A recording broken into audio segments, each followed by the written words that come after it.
दोस्तों, अगर आप ट्रेडिंग की दुनिया में बिगनर हो और आपने बहुत से लोगों को देखा हो, इंस्टाग्राम में रील्स देखी हो, यूट्यूब में आपने शॉर्ट्स देखे होंगे कि लोग ट्रेडिंग करके रोज़ के रोज़ पैसा कमा रहे हैं, कई हज़ारों में पैसा कमा रहे हैं। ठीक है। और आप यहाँ पे ट्रेडिंग कर रहे हो और आपके यहाँ पे लॉस बुक हो रहे हैं। तो आपके लिए ये वीडियो बहुत ही इंपॉर्टेंट होने वाली है। मैं आपको एक सिंपल सी स्ट्रैटेजी बताने जा रहा हूँ इस वीडियो में, जिसके चलते आपके लॉसेस बहुत जो होंगे वो बहुत ही कम होंगे। ठीक है। एंड जो प्रॉफिट्स होंगे वो प्रॉफिट्स मैक्सिमम होंगे। मतलब इसमें आपको सही एंट्री एंड सही एग्जिट पॉइंट कैसे लगाना है वो आपको पता चलेगा इस स्ट्रैटेजी के अंदर।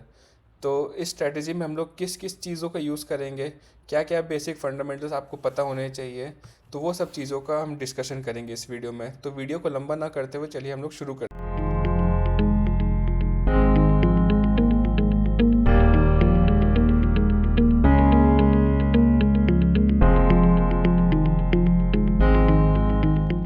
तो इस स्ट्रैटेजी में मैं आपको तीन चीज़ों के बारे में बताने जा रहा हूँ जो बहुत ही बेसिक है लेकिन बहुत ही एफिशिएंट है। तो वो तीन चीज़ें क्या है वो मैं आपको बता देता हूँ। तो सबसे पहले हम किस किस चीज़ों का ध्यान देंगे। सबसे पहले टाइप ऑफ कैंडल। ठीक है। कैंडल किस तरीके की बन रही है वो हम देखेंगे। ठीक है। सेकंड हम किस चीज़ का यूज़ करेंगे, सेकंड हम एक अच्छे इंडिकेटर का यूज़ करेंगे, इंडिकेटर। और तीसरी किस चीज़ का यूज़ करेंगे हम लोग, तीसरे हम लोग प्राइस एक्शन का यूज़ करेंगे। ठीक है। Price action. ठीक। प्राइस एक्शन में हम लोग क्या देखते हैं, सपोर्ट देखते हैं, रेजिस्टेंस देखते हैं। बेसिकली हम लोग इसमें क्या डिमांड जोन देखते हैं एंड सप्लाई जोन देखते हैं। मार्केट का ट्रेंड हम लोग देखते हैं कि ट्रेंड हमारा बुलिश है, कि ट्रेंड हमारा बियरिश है, कि ट्रेंड हमारा साइडवेज चल रहा है। ये सब चीज़ें हम इसमें पता करेंगे। ठीक है। तो कैंडल्स के बारे में बता देता हूँ आपको, कैंडल्स किस तरीके की हमें देखनी है। सबसे पहली कैंडल, अगर हमें इंडिकेशन देखना है कि मार्केट हमें बाई साइड में ख़रीदना है कि बियरिश साइड में ख़रीदना है। ठीक है। अगर हमें बाई करना है तो हम किस टाइप की कैंडल्स को सर्च करेंगे, एक हैमर कैंडल होती है। ठीक है दोस्तों। एक दूसरी एक बिग बार कैंडल होती है। तो इस टाइप की कैंडल्स पे हम फोकस करेंगे। हो सके छोटी छोटी विक्स यहाँ पे बने, या फिर इस टाइप की कैंडल हो जिसकी बॉडी थोड़ी बड़ी रहे, विक भी डाउन साइड में हो तो भी चलेगा, अप साइड में विक एकदम छोटी सी होनी चाहिए। तो इस टाइप की जो कैंडल्स है उसको हम लोग बाई के लिए कंसिडर करेंगे। और सेल के लिए कौन सी कैंडल कंसिडर करेंगे, सेल के लिए हो गई हमारे पास इन्वर्टेड हैमर हो गई, दूसरी बिग बार हो गई जिसमें विक्स छोटे छोटे हो, एंड तीसरी एक कैंडल जिसकी बॉडी थोड़ी बड़ी हो लेकिन उसका जो विक है वो ऊपर के साइड में हो, डाउन साइड में छोटी सी विक हो तो चलेगा। ठीक। तो ये तीन कैंडल्स पे हमें फोकस करना है कि हमें बाई करना है कि हमें सेल करना है।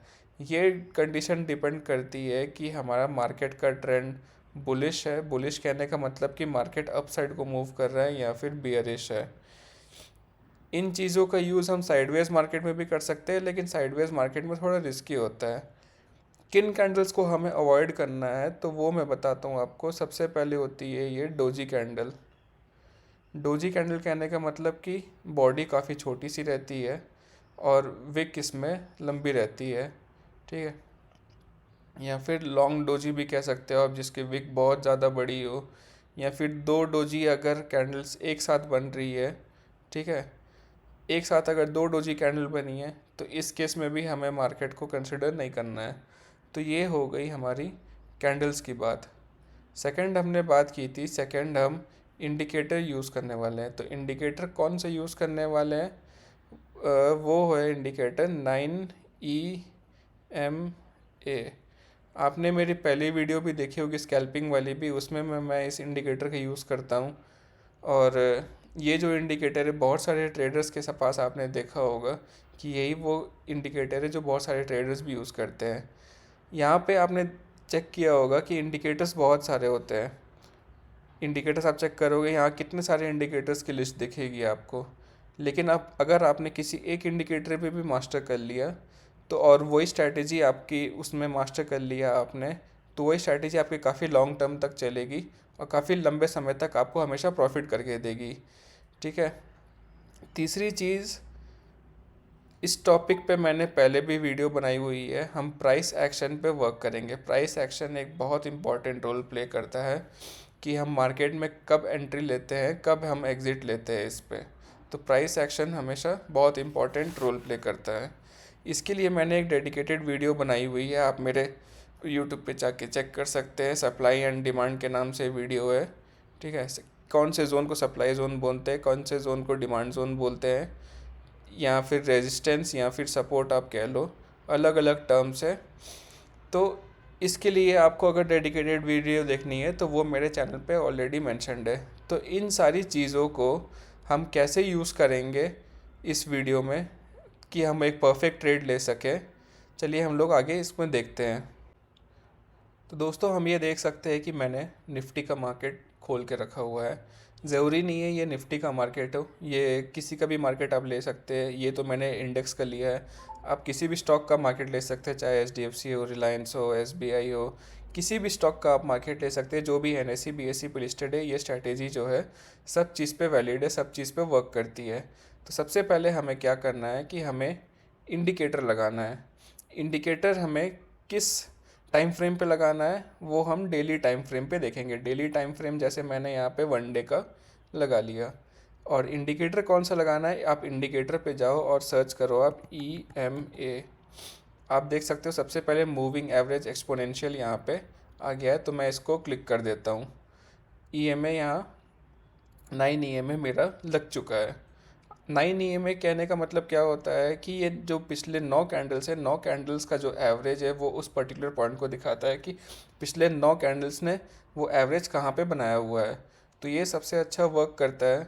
और इसमें हमें क्या देखना है कि 9 EMA से अगर कैंडल ऊपर रहे, इसका कहने का मतलब कि उस पर्टिकुलर पॉइंट में उसने उस पर्टिकुलर पॉइंट में मार्केट ने क्या किया है कि हमें एक बुलिश सिग्नल दिया है। और 9 EMA ये जो लाइन है इसके नीचे अगर मार्केट रहे तो उस पर्टिकुलर पॉइंट पे हमें सिग्नल मिलता है कि मार्केट ने हमें बेयरिश मोमेंटम दिया है। तो हम बेयरिश साइड ही ट्रेड चूज़ करेंगे, क्योंकि उस साइड में पावरफुल लोग बैठे हुए हैं। जैसे ये हो गया थोड़ा सा बुलिश साइड हो गया, ठीक, ये हो गया थोड़ा बेयरिश साइड हो गया, ये हो गया बुलिश साइड है, ठीक है। यहाँ पे बुल्स का पावर ज़्यादा है और यहाँ पे बेयर्स का पावर ज़्यादा है।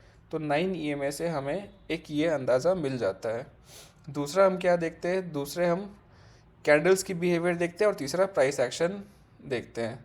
तो सबसे पहले जैसे मैंने आपको बताया कि 9 EMA को हमें देखना है कि हम बुल्स के साइड जाएंगे, बियर्स के साइड जाएंगे, हमें एंट्री कहाँ पे लेनी है, हमें लॉन्ग पोजीशन लेनी है कि हमें शॉर्ट पोजीशन लेनी है, ठीक है।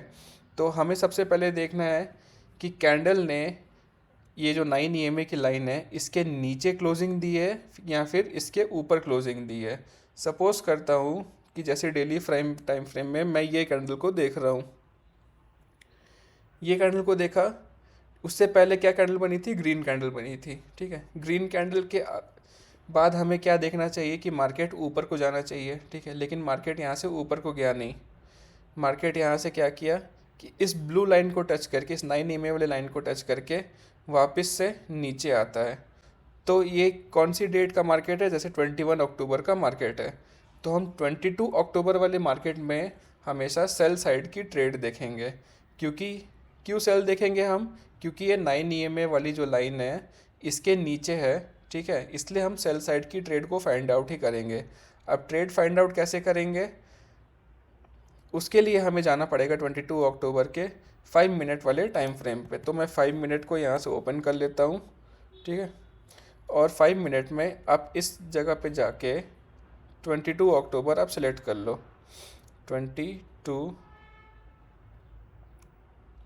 अक्टूबर, तो ये 22 अक्टूबर निकल चुका है। 22 अक्टूबर में अब बात आती है प्राइस एक्शन की। प्राइस एक्शन हम कैसे मार्क करते हैं, ठीक है।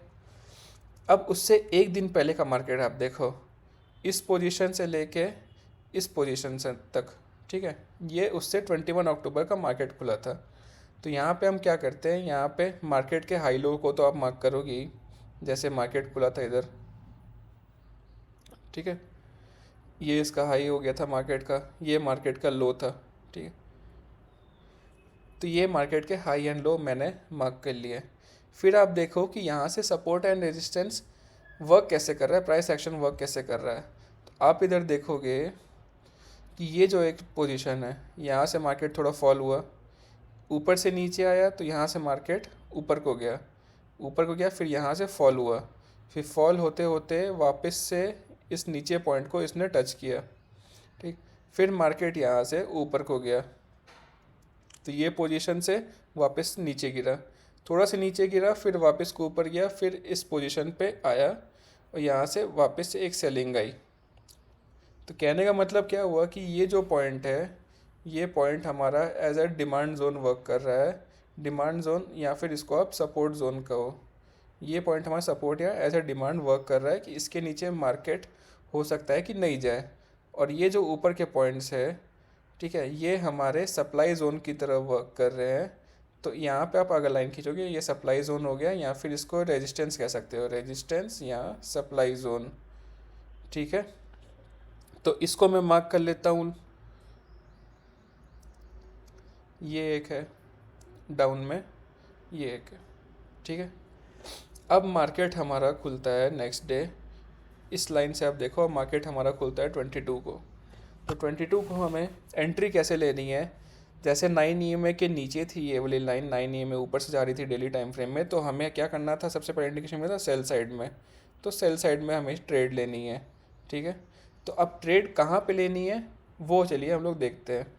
मैंने आपको कैंडल्स के बारे में बताया था, या तो सेल साइड में क्या देखना है, इन्वर्टेड हैमर या बिग बार कैंडल, ठीक है, जिसमें छोटी विक्स हो तो चले, या विक नहीं भी हो तो भी चलेगा, लेकिन कैंडल होनी चाहिए बिग बार कैंडल, या फिर ऐसी कैंडल जो इसकी बॉडी भी बड़ी हो और विक थोड़ी सी निकली हो। अब ये सब कैंडल कहाँ पे होनी चाहिए, ये सब कैंडल हमेशा रेजिस्टेंस जोन पे होनी चाहिए, या तो आप कह सकते हैं सप्लाई जोन पे होनी चाहिए, ठीक है।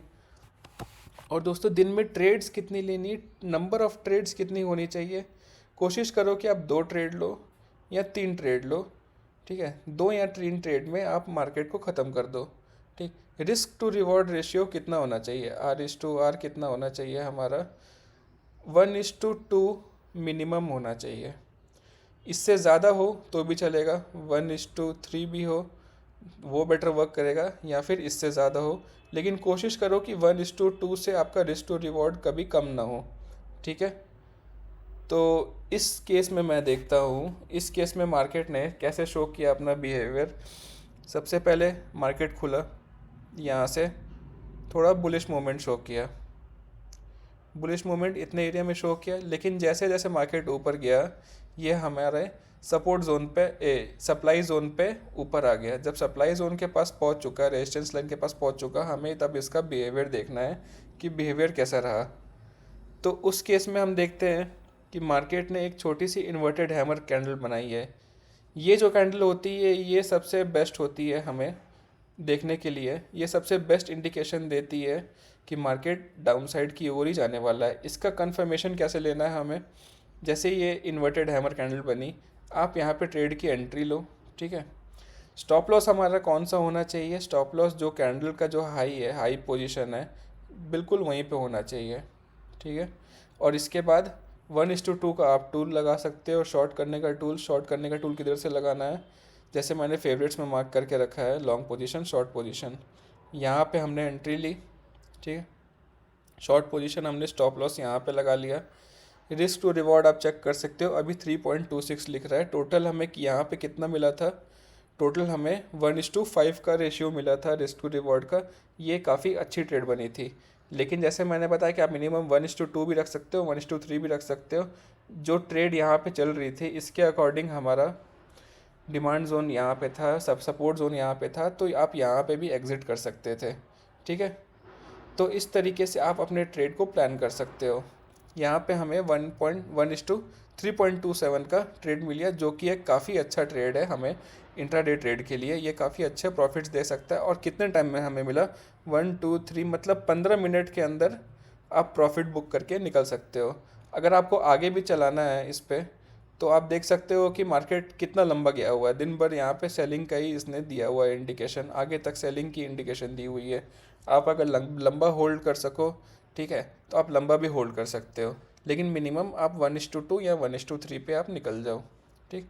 और भी एग्जांपल अगर हम देखें तो और भी एग्जांपल, सबसे पहले क्या करना है, डेली टाइम फ्रेम पे चले जाते हैं हम। 1 डे का मैंने लगा लिया। 1 डे पे अब आप देखो, ये मैंने बुलिश साइड का देख लिया था। अब बुलिश साइड में आप इस साइड भी देख सकते हो। ठीक है, जैसे इस कैंडल ने लो का मूवमेंट दिया, ठीक, या फिर यहाँ पे लो का मूवमेंट दिया, ये 12 नवंबर है। ठीक है, यहाँ पे कैंडल ऊपर 9 EMA को जाना चाहती थी, लेकिन मार्केट नीचे गिर गया वापस से। तो ये 12 नवंबर था, तो हम 13 नवंबर को देखते हैं कि 13 नवंबर को क्या हुआ है। ठीक है, तो सबसे पहले हम 5 मिनट टाइम फ्रेम में आ जाते हैं और यहाँ से डेट सेलेक्ट कर लेते हैं 13 नवंबर। ये 13 नवंबर आ चुका है। 13 नवंबर यहाँ से शुरू हुआ, उससे पहले का मार्केट है, ये 12 नवंबर है। ये 12 नवंबर, ये 13 नवंबर, यहाँ से 13 नवंबर ख़त्म होता है। ठीक है, तो हम चेक करते हैं, यहाँ से सपोर्ट एंड रेजिस्टेंस को मार्क करते हैं। तो सबसे पहले अगर आपको सपोर्ट एंड रेजिस्टेंस यहाँ पे नहीं मिल रहा है तो आप डे हाई एंड डे लो को मार्क कर लो। तो डे हाई क्या था, यहाँ पे था। डे लो फिर कहाँ पे था,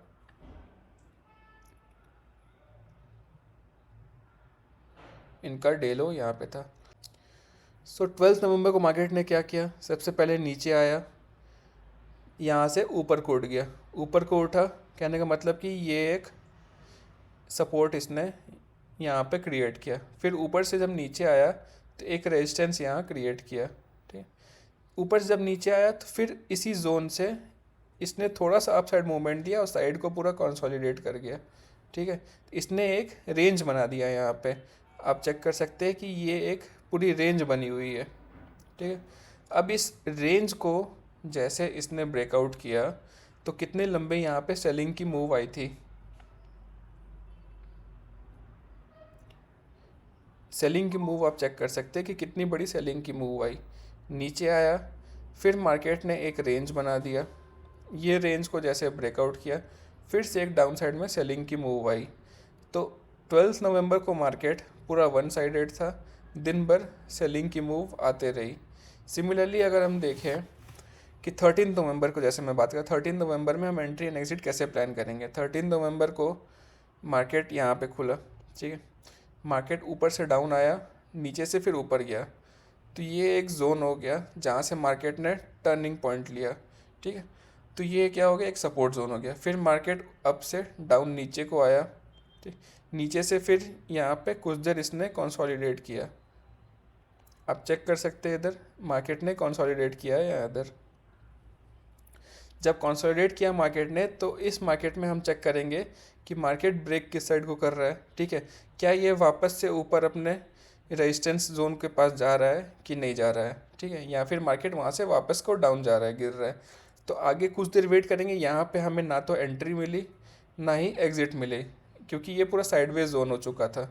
फिर जब मार्केट वहाँ से ब्रेक करके थोड़ा सा नीचे को गया, नीचे को उतनी ज़्यादा पावर उन्हें मिली नहीं इस वक्त, क्योंकि बहुत small small candles, doji candles बना के गया था, तो मार्केट को नीचे जाने की उतनी पावर मिली नहीं, इसलिए वापस से मार्केट ऊपर को चले गया। ठीक है, ऊपर को गया, किस जोन तक गया, जिस जोन तक ये मार्केट कंसोलिडेट कर रहा था। अब देखो, इतने जोन में मार्केट पहले कंसोलिडेट कर रहा था। यहाँ पे मार्केट ने साइडवेज दिखाया, इस जोन को ब्रेक किया, लेकिन उतनी ताकत मिली नहीं, तो वापस से मार्केट इस जोन पे चले गया। इस जोन पे मार्केट वापस चले गया। यहाँ पे हमें चेक करना है, सिग्नल्स देखने हैं कि किस टाइप के सिग्नल्स हमें मिले हैं। ठीक है, तो सबसे पहले आप देखोगे कि ये इन्वर्टेड हैमर कैंडल, ठीक, इसको मैं थोड़ा जूम करके दिखाता हूँ अभी।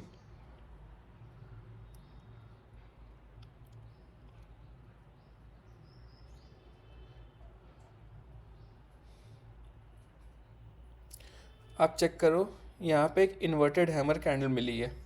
ठीक है, जब मार्केट ऊपर को गया, वापस से जोन पे गया, इस यहाँ पे एक अगर हम मार्क कर देते हैं, इस जो लेवल था इसको अगर हम लोग एज अ रेजिस्टेंस मार्क करते हैं फॉर स्मॉल टाइम फ्रेम।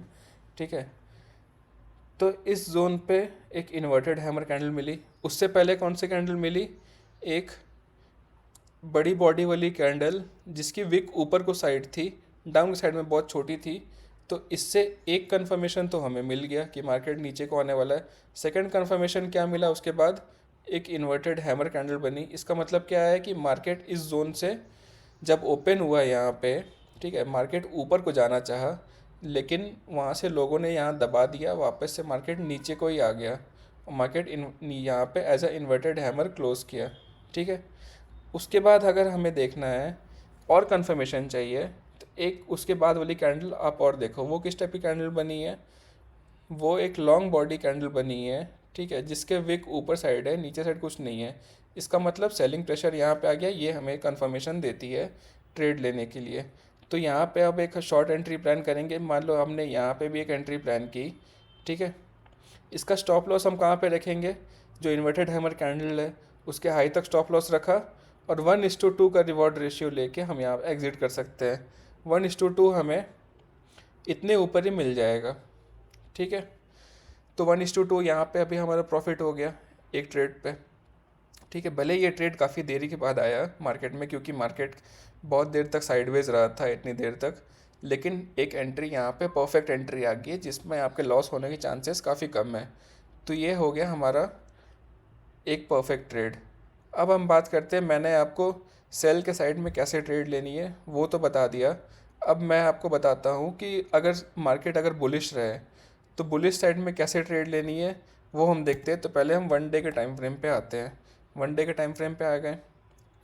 अब मार्केट हम यहाँ देखते चलिए, ठीक है, जैसे ये जून का मार्केट है, 9 EMA की लाइन जो है इसके ऊपर इसने क्लोजिंग दी है। ठीक है, तो अब यहाँ पे किसी भी दिन आप देख सकते हैं कि मार्केट ऊपर को गया है, तो हम नेक्स्ट डे को ही सिर्फ देखते हैं। ठीक है, उससे पहले के दिन से हम ऑब्जर्व करते हैं, सपोर्ट एंड रेजिस्टेंस निकालते हैं और नेक्स्ट डे हम लोग देखते हैं। तो ये कौन से दिन है, 25 जून। तो हम 5 मिनट के टाइम फ्रेम पे जाते हैं, इधर डेट सेलेक्ट करते हैं जून, 5 जून, गो टू 5 जून, इधर आ गई। ठीक है,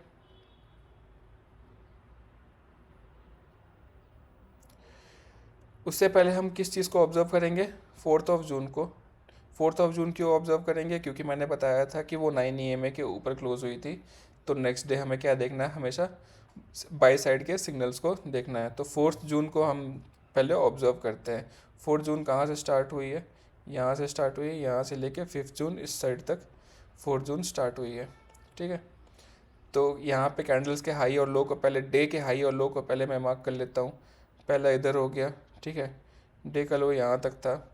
फिर हम देखते हैं सपोर्ट एंड रेजिस्टेंस इधर क्या कहाँ कहाँ वर्क किया है। मार्केट खुला 4 जून को सबसे ऊपर, डाउन आया, इधर से वापस को ऊपर गया, जहाँ से एक टर्निंग पॉइंट हमें दिखा है। इस लेवल पे हमें कंसिडर करना है कि इस पर्टिकुलर टाइम पॉइंट में ये एज ए सपोर्ट काम किया था। नेक्स्ट हम देखते हैं इस सपोर्ट जोन को अगर एक्सटेंड करें यहाँ तक, मार्केट ऊपर गया, क्या इसने रेजिस्टेंस को टच किया, नहीं किया। ठीक है, यहाँ से वापस वो नीचे को आ गया क्योंकि सेलिंग प्रेशर यहाँ पे बहुत ज़्यादा था। तो ये एज अ रेजिस्टेंस वर्क करेगा क्योंकि मार्केट ने पूरा टर्न ले लिया इधर से। अब इस जोन पे देखते हैं, सपोर्ट जोन पे, क्या ये सपोर्ट जोन में बायर्स लोग उतने एग्रेसिव है कि मार्केट को वापस यहाँ से ऊपर लेके जा सके। तो बायर्स लोग कमज़ोर पड़ गए इधर, तो मार्केट को नीचे गिरा दिया। ठीक है, मार्केट को यहाँ से नीचे गिरा दिया, तो ये क्या हुआ, एज अ सेकेंड सपोर्ट इस साइड काम कर सकता है। और ये मार्केट इस पर्टिकुलर रेंज में था, तो इस साइड में बायर्स एंड सेलर्स दोनों ही ज़्यादा एक्टिव थे, जिस वजह से मार्केट इस रेंज में रहा। ठीक है, तो यहाँ पे हम लोग क्या करेंगे, यहाँ पे हम लोग के कोई ट्रेड नहीं बनेगी क्योंकि ना तो सपोर्ट लेवल है ना रेजिस्टेंस लेवल है। इसके पहले भी हमें कुछ दिखा नहीं, तो बाई एंड सेल को हम यहाँ पे नहीं देखेंगे।